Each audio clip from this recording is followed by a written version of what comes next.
आज की कहानी एक ऐसी लड़की की है जिसे उसकी बॉयफ्रेंड की वजह से एक भयानक श्राप लग जाती है, जिससे वो जहाँ भी जाती है उसे खतरनाक आत्माएं दिखाई देने लगते हैं जो उसे बार बार मारने की कोशिश करते हैं और वो अपनी जान बचाने के लिए यहाँ से वहाँ भागती रहती है। लेकिन क्या वो इस श्राप से मुक्त हो पाएगी या नहीं, देखेंगे हम आज की इस पूरी कहानी में।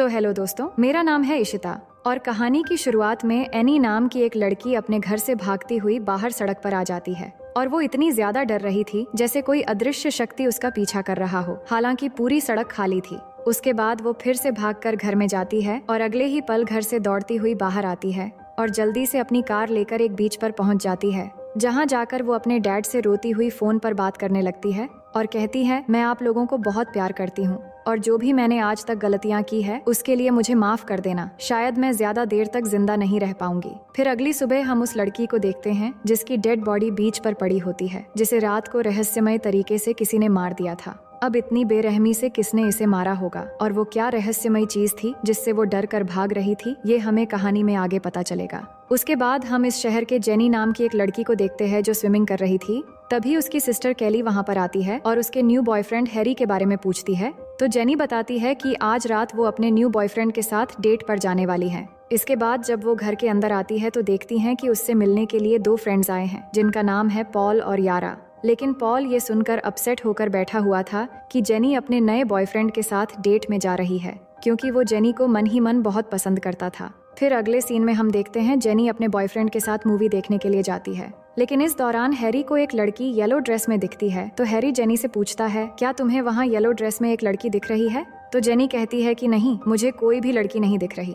ये सुनकर हैरी बहुत ज्यादा घबरा जाता है और वहाँ से जेनी को लेकर बाहर आ जाता है। फिर रात को वो दोनों एक रेस्टोरेंट में जाकर डिनर करते हैं, जिससे दोनों में काफी जान पहचान हो जाती है। इसके बाद अगले दिन शाम को दोनों एक बीच में जाते हैं और वहाँ बैठकर बातें करते हुए दोनों किस करने लगते हैं। तो जेनी उसे कहती है कि हमें कार में चले जाना चाहिए। इसके बाद दोनों कार में आकर तूफान और भूकंप की मजे लेने लगते हैं। जेनी की ये पहली डेट थी और इस एंजॉयमेंट से वो बहुत खुश हो जाती है, लेकिन उसके बाद अचानक हैरी जेनी को बेहोश कर देता है। फिर जब जेनी को होश आता है तो वो खुद को एक व्हीलचेयर पर बंधी हुई देखती है और हैरी उसके आसपास ही था, जो टॉर्च जलाकर किसी को ढूंढते हुए जेनी से बातें करने लगता है और कहता है कि मुझे एक श्राप लग गई है, जिस वजह से हर वक्त मुझे कोई एंटिटी मारने के लिए मेरा पीछा करने लगता है, क्योंकि मैं एक बारटेंडर के साथ इंटीमेट हुआ था और तभी से मेरे साथ ये सब कुछ हो रहा है। लेकिन मैंने समझ लिया था कि इससे बचने के लिए मुझे किसी के साथ इंटीमेट होना पड़ेगा ताकि ये श्राप उस पर ट्रांसफर हो जाए। इसलिए मुझे तुम्हारे साथ ऐसा करना पड़ा, जिससे अब ये श्राप तुम पर ट्रांसफर हो गई है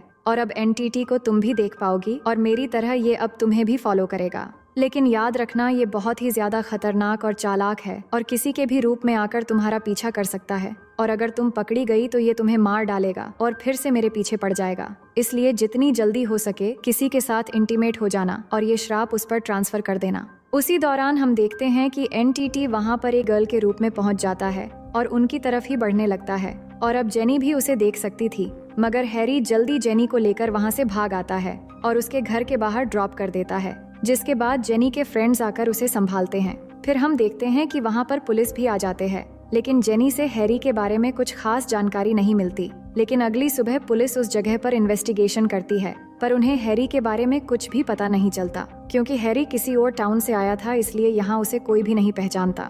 अब कुछ दिनों बाद हम देखते हैं जेनी अपने स्कूल जाती है और जब क्लास चल रही थी तभी वो बाहर एक बूढ़ी औरत को देखती है जो कि हॉस्पिटल गाउन पहनकर उसकी तरफ आ रही थी। तो वो समझ जाती है कि ये वही एंटिटी है, जिसके बाद वो डरकर क्लासरूम से भाग आती है। लेकिन अब भी वो बूढ़ी औरत धीरे धीरे चलते हुए उसको फॉलो करती हुई पीछे आने लगती है, पर जेनी जल्दी से कार लेकर अपने घर चली आती है और घर आने के बाद ये बात वो केली और पॉल को बताती है, पर वो दोनों उसका विश्वास नहीं कर पा रहे थे। लेकिन इस बात पर पॉल कहता है कि आज रात वो जेनी के घर ही रुकेगा और पूरी रात नजर रखेगा। तो रात होने के बाद जेनी अपनी बहन केली के पास सो रही थी, लेकिन उसे नींद नहीं आ रही थी, तो वो पॉल के पास आ जाती है, जहां वो सोफे पे बैठकर टीवी देख रहा था। अब दोनों आपस में बातें कर रहे होते हैं, तभी अचानक उन्हें किचन की तरफ से कांच टूटने की आवाज सुनाई देती है। तो पॉल जाकर चेक करता है और फिर जेनी से आकर कहता है, किचन की कांच टूट गई है, लेकिन वहाँ पर कोई भी नहीं है। जिसके बाद वो केली को बुलाने के लिए ऊपर जाता है, तो जेनी वहाँ से उठकर किचन में जाती है और तभी वहाँ पर उसे वही एंटिटी दिखती है जो एक डरावनी लड़की के रूप में धीरे धीरे उसकी तरफ आ रही होती है। और ये देखकर वो बहुत ज्यादा डर जाती है और भागते हुए अपने रूम में आकर दरवाजा लॉक कर देती है। जिसके बाद वहाँ केली और पॉल आकर दरवाजा खोलने को कहते हैं तो वो खोल देती है, लेकिन वो एंटिटी को नहीं देख पा रहे थे, इसलिए वो उस पर विश्वास नहीं कर पा रहे थे। तभी कोई और आकर दरवाजा नॉक करने लगता है तो सभी डर जाते हैं, पर दरवाजा खोलने पर वहाँ पर यारा होती है। तभी यारा के पीछे से एंटिटी भी आ जाता है, जिसे देखते ही जेनी डर के मारे घर के बैल्कनी से कूदकर बाहर आ जाती है और एक साइकिल लेकर भागते हुए एक प्लेग्राउंड में आकर वहाँ बैठ जाती है। फिर कुछ देर बाद उसके सभी फ्रेंड्स भी उसे ढूंढते हुए वहाँ आ जाते हैं, जिनके साथ उनके नेबर ग्रेग भी था। अब जेनी उनको सब कुछ फिर से बताती है, जिस पर वो प्लान बनाते हैं कि उन्हें सबसे पहले हैरी को ढूंढना होगा। इसलिए सभी ग्रेग की कार से निकल जाते हैं और हैरी के घर पहुंच जाते हैं। लेकिन घर जाने के बाद वो देखते हैं कि घर पूरा खाली है और घर का सारा सामान बिखरी हुई है, क्योंकि हैरी इस घर में रेंट देकर अकेला ही रहता था और यहाँ रहकर ही वो अपना श्राप जेनी को ट्रांसफर करके यहाँ से चला गया। वही पॉल को हैरी की कुछ बुक्स मिलते हैं, जिसमें एक लड़की के साथ हैरी की एक फोटो थी और हैरी के साथ ये लड़की कोई और नहीं बल्कि वही एनी थी, जिसको हमने कहानी की शुरुआत में देखा था। लेकिन एनी को किसने मारा था ये हमें आगे पता चलेगा। अब इस फोटो में एनी ने एक जैकेट पहनी हुई थी, जिसे देखकर जेनी पहचान जाती है और बोलती है उसे पता है कि ये कौन से स्कूल का जैकेट है। इसके बाद वो पता लगाने के लिए जब उस स्कूल में जाते हैं तो उन्हें पता चलता है कि हैरी का असली नाम जेफ रेमंड है। जिसके बाद उसका एड्रेस लेकर सभी जेफ के घर पहुंच जाते हैं और वहां जाने के बाद जेफ उनसे मिलता है और जेनी से माफी मांगता है और कहता है मेरे पास कोई भी ऑप्शन नहीं था इस श्राप से पीछा छुड़ाने के लिए, इसलिए मुझे ऐसा करना पड़ा। और जेनी से कहता है तुम्हारे लिए अच्छा होगा कि ये श्राप जल्दी से किसी को ट्रांसफर कर दो, जिससे वो तुम्हारा पीछा छोड़ दे, और अगर ये तुम्हें मारने के लिए आए तो होशियार रहना और उन्हें भटकाने की कोशिश करना, ताकि तुम्हें बचने के लिए थोड़ा बहुत समय मिल जाए। मैंने एनी नाम की एक लड़की के साथ इस श्राप को ट्रांसफर किया था, लेकिन उसकी डेथ हो गई और वो एंटिटी दोबारा से मेरे पीछे पड़ गए, इसलिए मुझे जेनी के साथ ही ये ट्रांसफर करना पड़ा। अब अगर जेनी की डेथ हो जाती है तो वो फिर से मेरे पीछे पड़ जाएंगे, इसलिए जल्द से जल्द जेनी को किसी और के साथ इंटीमेट होना पड़ेगा, ताकि ये श्राप उस पर ट्रांसफर हो जाए और वो एंटिटी जेनी का पीछा करना छोड़ दे। इसके बाद जेनी को सेफ रखने के लिए उसके सभी फ्रेंड्स ग्रेग के फार्म हाउस में चले जाते हैं। अब कुछ देर के बाद रात हो जाती है तो सभी एक रूम में सो जाते हैं। फिर अगली सुबह ग्रेग जेनी को गन चलाना सिखाता है। इसके बाद सभी बीच में एक साथ टाइम स्पेंड कर रहे होते हैं, लेकिन तभी हम देखते हैं कि यारा के रूप में वो एंटिटी आकर जेनी की बाल पकड़कर उस पे हमला कर देती है। तो पॉल उसे बचाने की कोशिश करता है, लेकिन एंटिटी उसे मारकर दूर फेंक देती है और सबको चोट पहुंचाने की कोशिश करती है। लेकिन सभी जेनी को लेकर बोट हाउस के अंदर आ जाते हैं और फिर जेनी गन लेकर उस एंटिटी पर शूट करने लगती है, लेकिन उस एंटिटी पर कुछ भी असर नहीं होता। तो जेनी दरवाजा बंद कर देती है, लेकिन थोड़ी देर बाद ही दरवाजा तोड़कर वो एंटिटी पॉल के रूप में अंदर आने लगता है, जिसे डरकर जेनी फौरन वहां से निकलकर ग्रेग की कार लेकर भागना शुरू कर देती है। पर उसकी फ्रेंड्स उसे रोकने की बहुत कोशिश करते हैं,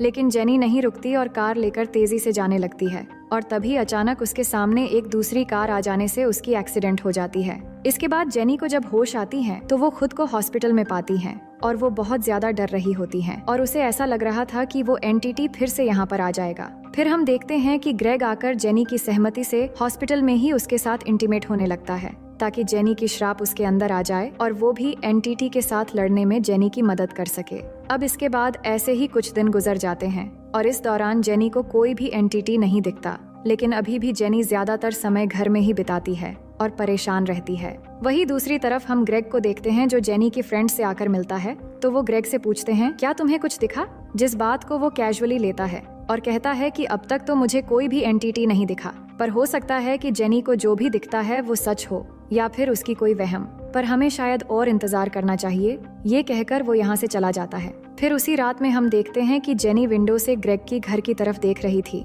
तभी उसे दिखाई देता है कि ग्रेग धीरे धीरे कहीं से आकर खुद के ही घर की विंडो तोड़ के अंदर चला गया है, जिससे वो समझ जाती है कि ये ग्रेग नहीं बल्कि उसके रूप में एंटिटी है। तो वो फौरन ग्रेग को कॉल करती है, पर उसका कॉल बिजी होता है। तो वो जल्दी से ग्रेग के घर की तरफ भागती है और उसी विंडो से वो भी अंदर चली जाती है। फिर वो जब ग्रेग को होशियार करने के लिए उसकी रूम की तरफ जाती है तो वो देखती है कि अब वो एंटिटी ग्रेग की मॉम के शक्ल में डोर नॉक कर रही है। तभी जेनी चिल्लाकर कहती है ग्रेग प्लीज दरवाजा मत खोलना, तुम्हारी जान खतरे में है। पर ग्रेग को कुछ समझ नहीं आता और वो दरवाजा खोल देता है और दरवाजा खोलते ही वो एंटिटी ग्रेग पर टूट पड़ता है और उसे जान से मार देता है। और ये सब देखकर जेनी बहुत ज्यादा डर जाती है और वहाँ से निकलकर कार लेकर भागने लगती है। तभी वो देखती है कि एंटिटी अब उसके पीछे पड़ गई है, तो वो कार नहीं रोकती और यहाँ से दूर भागकर एक जगह पर कार में ही रात गुजारती है। फिर अगले दिन सुबह कार लेकर वो घर में आ जाती है, जहाँ पॉल आकर जेनी से कहता है कि मैं तुम्हारे साथ इंटीमेट होना चाहता हूँ ताकि ये एंटिटी मेरे पीछे पड़ जाए।